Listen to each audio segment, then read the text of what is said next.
Good morning students, welcome back to online classes of Bagdiawal Vidya Niketan. Yesterday or in previous class we have completed the topic of respiration. Live process चल रहा था, respiration अपन ने complete कर लिया था. उसके बाद में ट्रांसपोर्टेशन अपन कर रहे थे. ट्रांसपोर्टेशन में भी अपन ने ब्लड के बारे में पढ़ लिया था. ठीक है, ब्लड वेसल्स और हार्ट है ना. तो अपना टुडेज टॉपिक इज, आज का जो टॉपिक है अपना वो है हार्ट. ठीक है, हार्ट पढ़ेंगे अपन. देखिए, ट्रांसपोर्टेशन पढ़ने से पहले अपन को ये भी मालूम होना चाहिए कि ट्रांसपोर्टेशन जो होता है वो प्लांट्स में भी होता है. ठीक है, प्लांट्स में भी ट्रांसपोर्टेशन होता है, लेकिन उनके लिए ट्रांसपोर्टेशन के लिए कुछ जो एक्स्ट्रा या स्पेसिफाई ऑर्गन्स होते हैं वो उनमें लैक होते हैं, उनमें प्रेजेंट नहीं होते. जनरल अगर बात करते हैं तो ट्रांसपोर्टेशन है वो प्लांट्स में किसका होगा, वाटर और मिनरल्स का, और जो फूड है उनका ट्रांसपोर्टेशन होता है. ठीक है, सर्कुलेशन होता है. अगर बात करते हैं प्लांट्स की, तो प्लांट्स में वाटर और मिनरल्स का जो ट्रांसपोर्टेशन होता है उनके लिए एक स्पेशल टिश्यू रहता है. 9th में पढ़ा है अपन ने, उसको कहते हैं जाइलम. क्या कहते हैं, जाइलम. और ये जो वाटर और मिनरल्स का जो ट्रांसपोर्टेशन वाटर में होता है उसको एक स्पेसिफाई वर्ड देते हैं, इसको कहते हैं एसेंट ऑफ सैप. क्या कहते हैं, ascent of sap. Ascent means कि चढ़ना, ऊपर चढ़ना. ठीक है, तो एसेंट ऑफ सैप, वाटर और मिनरल जो है वो सॉइल से जो जाइलम होते हैं वो क्या करते हैं, एब्जॉर्ब करते हैं. और कितना ही लंबा पेड़ हो, उसका स्टेम कितना ही बड़ा हो, वहाँ तक ये पहुँचते हैं by the transportation of water and minerals, और उसको अपन कहते हैं एसेंट ऑफ सेप. क्या कहते हैं, एसेंट ऑफ सेप. ठीक है, अब कितना ही बड़ा प्लांट हो बेचारा, वहाँ तक पहुँचना, उसमें भी एक प्रोसेस लगती है, या जो भी प्रोसेस है वहाँ तक पहुँचने में, उसको अपन क्या कहते हैं, ट्रांसपिरेशन कहते हैं. ट्रांसपिरेशन क्या होता है, देखिए वाटर लॉस होता है, वाटर लॉस है ना. जितना भी वाटर है, water loss through the surface of leaves in the form of water. तो वाटर का लॉस होता है लीव्स से, या जो सरफेस होती है उसका, वहाँ से किसकी फॉर्म में होता है, जो टिनी वाटर ड्रॉपलेट्स निकलती हैं वो ट्रांसपिरेशन होता है. एक्स्ट्रा वाटर जहाँ तक पहुँच जाता है तो ये क्या होता है, उसका ट्रांसपिरेशन प्रोसेस से उसका आउटसाइड जो है वो मूवमेंट होता है, उसको अपन ट्रांसपिरेशन कहते हैं. ठीक है, फिर दूसरी बात जो आती है वो फूड पार्टिकल्स. तो फूड पार्टिकल्स है, उसका जो ट्रांसपोर्टेशन होता है वो करता है फ्लोएम. कौन करता है, फ्लोएम. ये भी अपन ने पढ़ा है, वेस्कुलर बंडल्स पढ़े थे, जाइलम एंड फ्लोएम. उनको कंसिस्टली अपन क्या कहते हैं, जाइलम और फ्लोएम, वेस्कुलर बंडल्स. तो फूड का जो ट्रांसपोर्टेशन होता है बाय द फ्लोएम उसको कहते हैं ट्रांसलोकेशन. क्या कहते हैं, ट्रांसलोकेशन. जो लिक्विड पार्ट होते हैं उनका ट्रांसपोर्टेशन जो होता है, या एक जगह से दूसरी जगह पे जाना, वो ट्रांसपोर्टेशन होता है.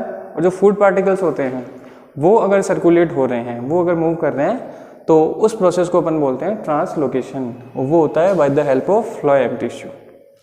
ठीक है, जाइलम जो होता है वो यूनिसेलुलर फ्लो करता है, और फ्लोएम जो होता है वो बाई डायरेक्शनल. ठीक है, ये जाइलम क्या करेगा, यूनिडायरेक्शनल. मतलब वाटर जो है वो एक बार चला जाएगा तो फिर वो वापस नहीं आएगा, रिटर्न बैक नहीं आएगा. जो भी उसका होना है, अगर एक्सेस वाटर है तो वो through the water loss, transpiration क्या चला जाता है बाहर.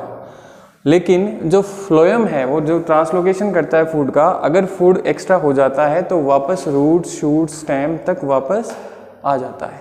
ठीक है, तो ये है ascent of shape in plants, transportation. अगर अपन बात कर रहे हैं ह्यूमन बींग्स में, तो ट्रांसपोर्टेशन जो होता है या सर्कुलेशन जो होता है वो ब्लड से ही होता है. अब ब्लड में भी देखिए सर्कुलेशन किसका होगा. सर्कुलेशन के लिए जैसे कि मान लीजिए हार्मोन्स होते हैं.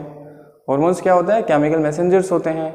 तो उनका भी ट्रांसपोर्टेशन कौन करता है, ब्लड करता है. क्योंकि अब ब्लड भी जो है अपनी बॉडी में ऐसे ही नहीं कि रैपिडली कहीं भी मूव करता है, उसका भी एक पर्टिकुलर पाथ होता है, पैसेज होता है, जहीं वहाँ पे ही वो क्या करेगा, अपना मूवमेंट या सर्कुलेशन या ट्रांसपोर्टेशन करता है. ठीक है, तो अपन पढ़ रहे हैं हार्ट, सर्कुलेशन सिस्टम में हार्ट. हार्ट क्या होता है, देखिए एक मस्कुलर पंपिंग ऑर्गन होता है. हार्ट जो होता है वो मस्कुलर होता है, पंपिंग ऑर्गन होता है, organ that the pumps out the blood into the blood vessels, वो क्या करता है ब्लड को, जो ब्लड वेसल्स होते हैं, आर्टरीज, वेन्स होती हैं, कैपिलरीज होती हैं, उनमें क्या करता है पंप करता है। तो वो पंपिंग और जो ऑर्गन होता है मस्कुलर, उसको कहते हैं हार्ट। ठीक है, हार्ट की अगर अपन बात करते हैं साइज की, तो heart size is big as our fist, जितनी अपनी बड़ी मुट्ठी होती है उतनी ही जो साइज होती है वो हार्ट की होती है। अगर बात करें इसकी वेट की, तो वेट जो है मेल्स में 300 ग्राम होता है अप्रॉक्स, और फीमेल जो होती हैं उनमें 250 ग्राम होता है। मीन कि मेल्स में जो हार्ट होता है वो थोड़ा साइज में बड़ा होता है। ठीक है, फिर है देखिए हार्ट जो है वो लोकेटेड कहाँ होता है, heart is located between the lungs and slightly tilted the towards the left. हमेशा मतलब ये कहते हैं अपन कि राइट साइड होता है, लेफ्ट साइड होता है, लेकिन वो क्या होता है उसका तो कुछ जो पार्ट होता है वो थोड़ा सा झुका हुआ रहता है, स्लाइटली टिल्टेड रहता है टुवर्ड द लेफ्ट साइड। ठीक है, अब देखिए भाई हार्ट जो होता है, हार्ट में होते हैं, हार्ट हैव 4 चैम्बर्स, उसमें 4 चैम्बर होते हैं for the prevent of intermixing of the blood, क्योंकि हार्ट में ऑक्सीजनेटेड ब्लड भी रहता है, प्योर ब्लड भी रहता है, और डीऑक्सीजनेटेड ब्लड भी रहता है जो इम्प्योर होता है। ऑक्सीजनेटेड का मतलब कंबाइन विद द ऑक्सीजन, और डीऑक्सीजनेटेड का मतलब है उसमें ऑक्सीजन एब्सेंट होती है। वही प्योर ब्लड होता है जिसमें ऑक्सीजन होती है, इम्प्योर ब्लड वो होता है जिसमें ऑक्सीजन लैक होती है। ठीक है, तो 4 चैम्बर्स होते हैं, वो 4 चैम्बर्स क्या करते हैं, they prevent the intermixing of the blood, intermix होने से वो बचाती है, ताकि ऑक्सीजनेटेड ब्लड और डीऑक्सीजनेटेड ब्लड जो है वो क्या ना हो जाए, मिक्स ना हो जाए, इसलिए 4 चैम्बर्स उसमें होते हैं। चलिए 4 चैम्बर की अपन बात करते हैं, तो 2 चैम्बर जो होते हैं वो अपर चैम्बर होते हैं, और जो नीचे वाले जो होते हैं वो लोअर चैम्बर्स होते हैं। अपर चैम्बर जो होते हैं उनको अपन कहते हैं एट्रियम। क्या कहते हैं, एट्रियम। ये अपर चैम्बर जो होते हैं हार्ट में, ये ऊपर वाले ये होते हैं एट्रियम या ऑरिकल्स भी कहते हैं इनको, और जो लोअर चैम्बर होते हैं वो होते हैं वेंट्रिकल्स। वो क्या होते हैं, वेंट्रिकल्स। इनको ऑरिकल्स और एट्रियम भी कहते हैं, और वेंट्रिकल ये जो लोअर चैम्बर होते हैं 2 राइट और ये लेफ्ट एट्रियम, ये राइट वेंट्रिकल और ये लेफ्ट वेंट्रिकल, 4 चैम्बर हो गए। ठीक है, अब देखिए 4 चैम्बर में अगर अपन एट्रियम की बात करते हैं तो एट्रियम को क्या कहेंगे, अपर चैम्बर। ऊपर वाले जो चैम्बर्स होते हैं वो एट्रियम या ऑरिकल्स होते हैं। अब ऑरिकल्स या जो होते हैं ये क्या करते हैं, एक दूसरे से सेपरेट होते हैं, एक दूसरे से क्या होते हैं, सेपरेट होते हैं from the inter auricular septum. 2 atria जो है राइट और लेफ्ट, ये दोनों एक दूसरे से क्या है, सेपरेट। किसकी वजह से या किसकी स्ट्रक्चर से, इंटर ऑरिकुलर जो सेप्टा होता है उनकी वजह से ये सेपरेट होते हैं। सेप्टा क्या होता है भाई, वो इंटरमिक्स होने से बचाता है, it prevent the intermix of the blood. तो राइट और लेफ्ट एट्रिया जो होते हैं वो इंटर ऑरिकुलर सेप्टा से सेपरेटेड होते हैं। अब ऑरिकल्स जो होते हैं या एट्रिया जो होते हैं वो क्या करते हैं, ब्लड को रिसीव करते हैं, ब्लड को क्या करते हैं, रिसीव करते हैं। इसके लिए इनकी जो वॉल होती है वो क्या होती है, थिन। ये ब्लड को क्या करते हैं, एट्रिया ब्लड को रिसीव करते हैं, इसके लिए इनकी जो वॉल होती है वो थिन होती है। फिर दूसरी बात आती है लोअर चैम्बर्स। लोअर चैम्बर्स क्या होते हैं, वेंट्रिकल्स। ये राइट और ये लेफ्ट वेंट्रिकल्स, ये लोअर चैम्बर्स होते हैं।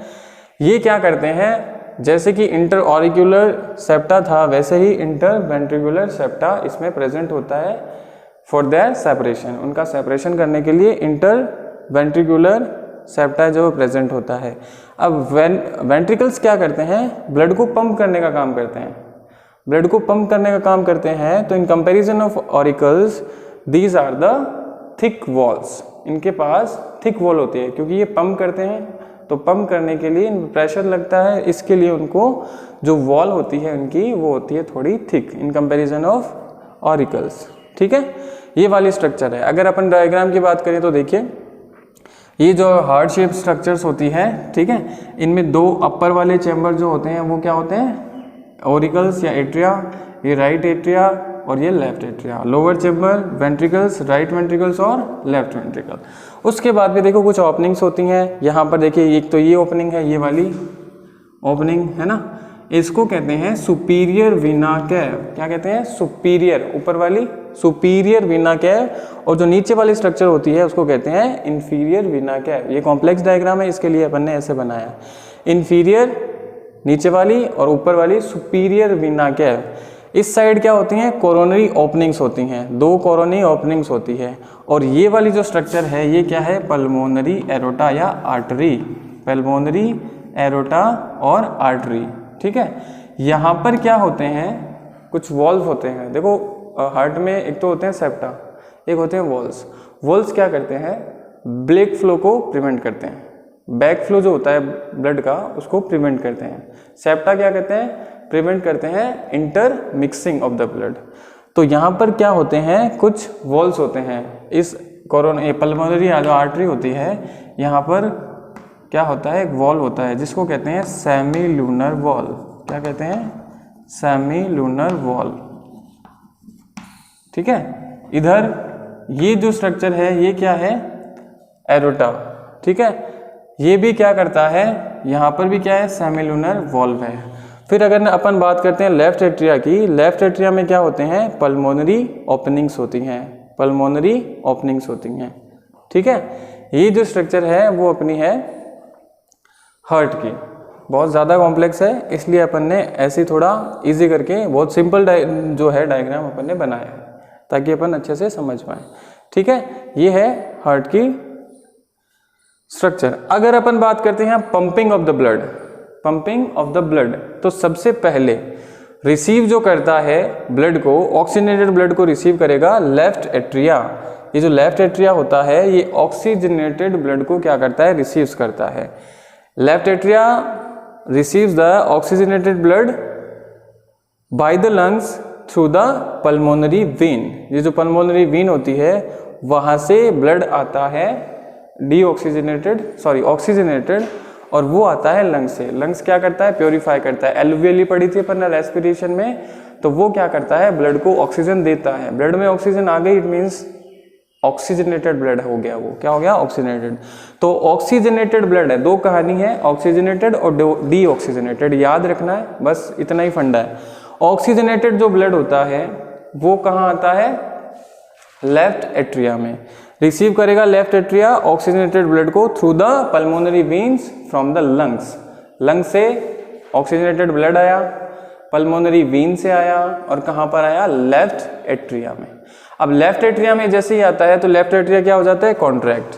लेफ्ट एट्रिया क्या करेगा? कॉन्ट्रैक्ट हो जाएगा।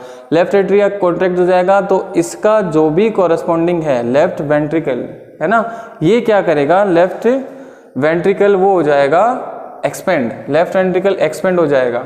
ठीक है, ये कॉन्ट्रैक्ट करेगा तो ये एक्सपेंड हो जाएगा।